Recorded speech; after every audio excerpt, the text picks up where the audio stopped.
attorney and scholar Jonathan Turley is talking with Fox News about the emergency tariffs, the IEPA tariffs that President Trump has used to force. And he had the carrot and the stick, and he used tariffs as a stick and successfully forced the UK, forced the EU, forced Vietnam, forced all these different countries to say, you better do a new trade deal. We're sideways, we're warped.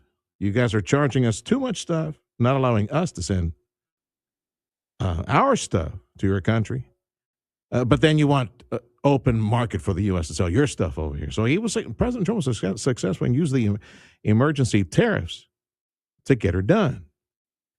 Well, the High Court has spoken, and no surprise, Jonathan Turley, he's still talking. It was a 6-3 decision striking down President Trump's emergency use of tariffs because, well, it's a tax. The power of taxation belongs to Congress. And one of the things I noticed from Jonathan Turley in this decision from the High Court, again, if you're just listening, the High Court has slapped back President Trump, said, no, you can't be using, in emergency fashion, you cannot be using tariffs the way you've been using and getting all this money.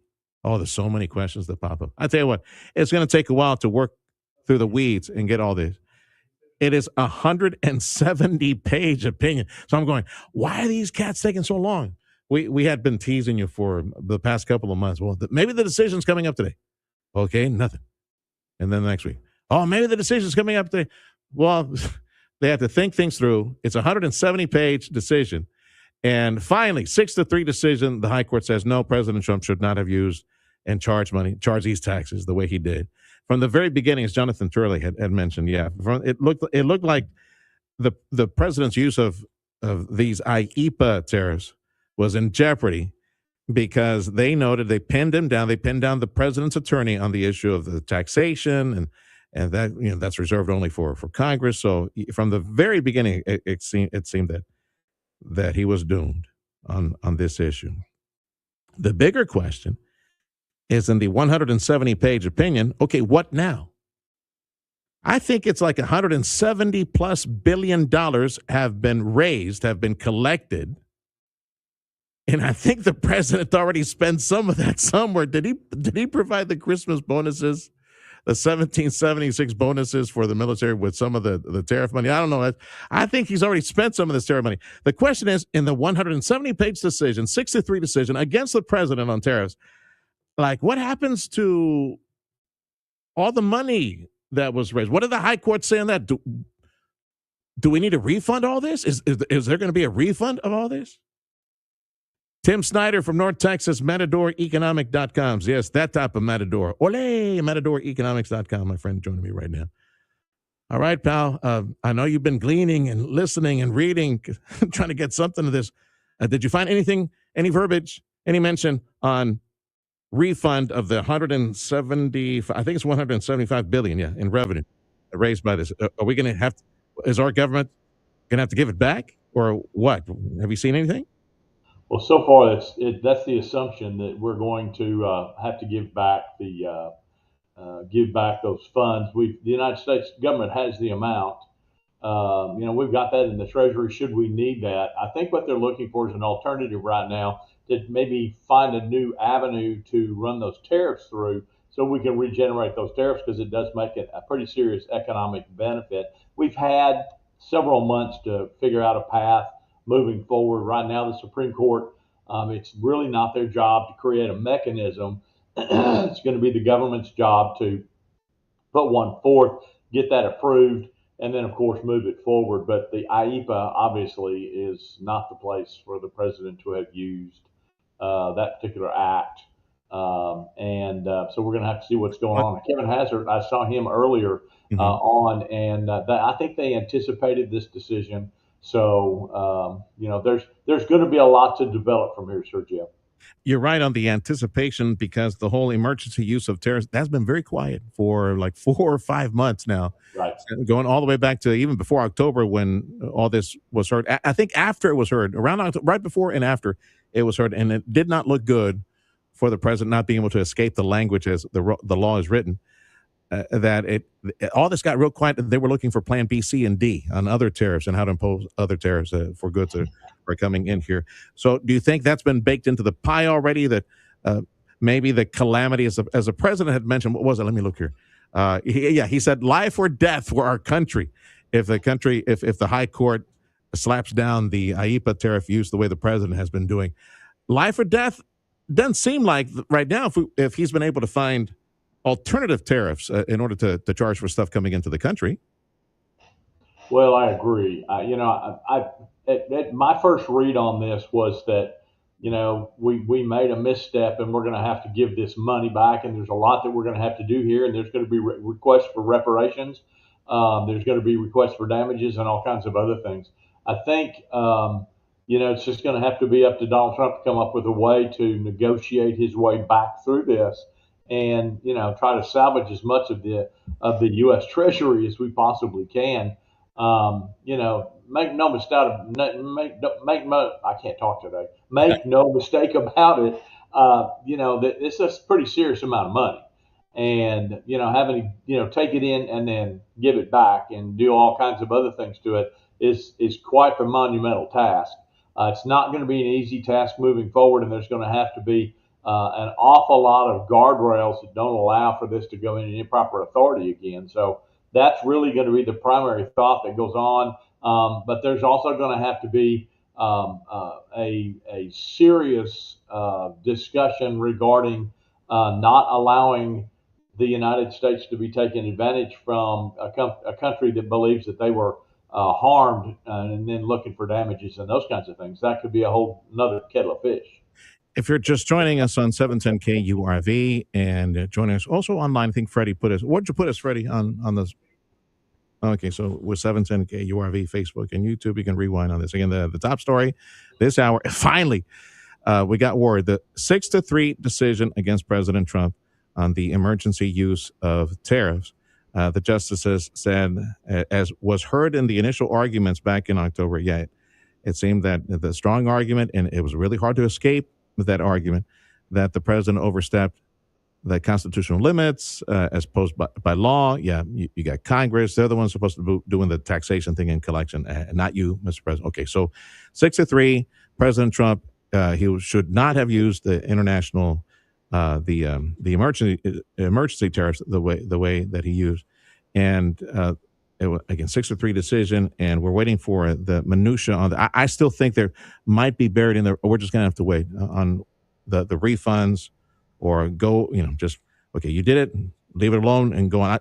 It's a 170-page decision, so we'll see what's in there. What I want to know, Tim Snyder, my friend from Matador Economics, economist Tim Snyder, the trade agreements that the president was able to achieve as a result of the threats, and he imposed those tariffs. And then the EU, the UK, Philippines, other countries came back and established a new trade agreement for U.S. goods to enter their market finally at a reasonable rate.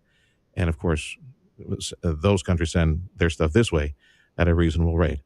Do you see those agreements being in jeopardy, or as you led with, and we've talked about this before with other friends like Jorge Torres from Interlink, there are other taxation, tariff mechanisms to protect the country that it seemed that the administration had already been pivoting to or looking at to make sure that we're good and try to produce those proper protections for U.S. trade. Do you think those trade agreements are going to hold now, the ones that he was able to achieve as a result of that stick that he used?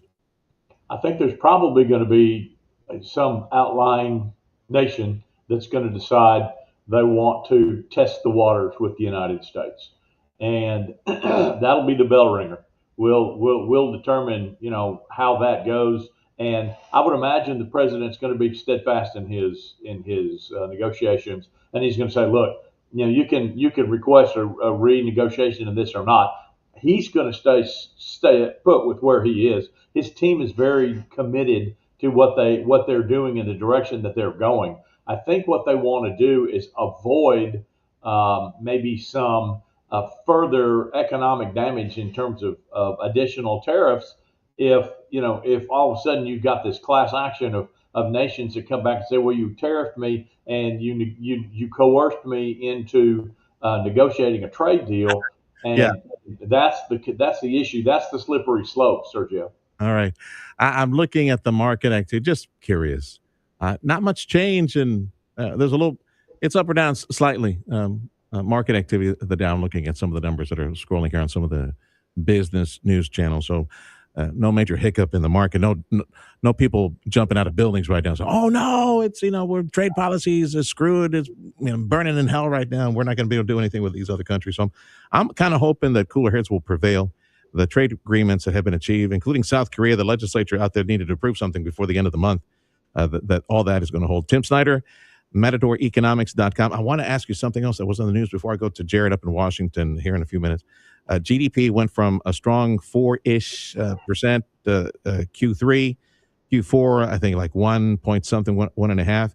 The president pointed to the government shutdown as responsible for, he said there probably would have been 2 more clicks on that 1.5, 1 point, whatever it was, Correct. Q4. I honestly, Tim, I would hate to think that our economy is that dependent on government spending and activity to bolster GDP. Your thoughts?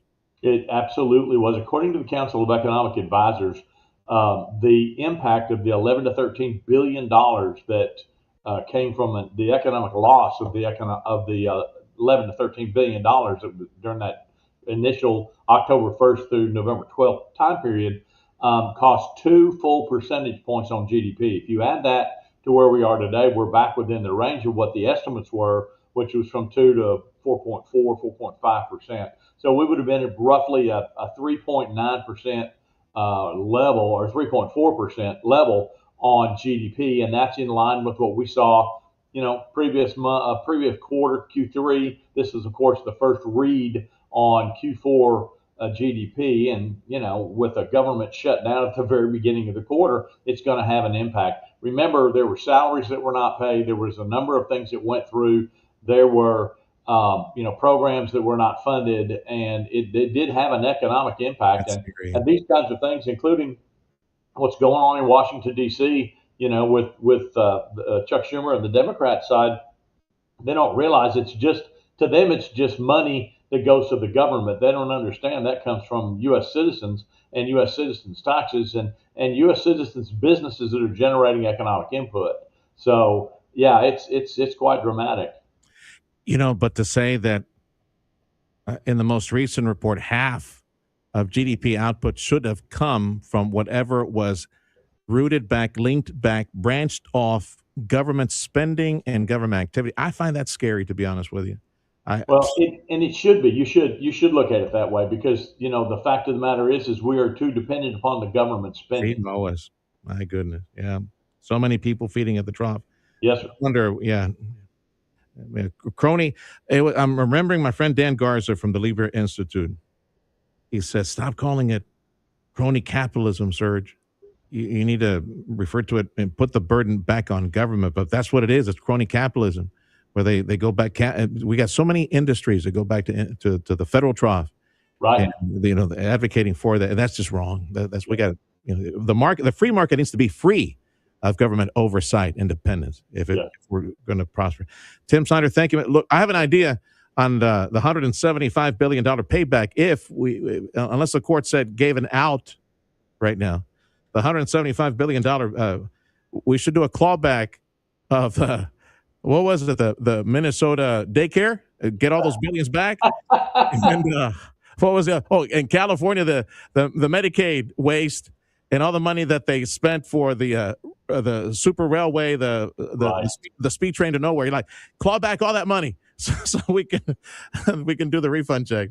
My brother, thank you for being a phone call away as always.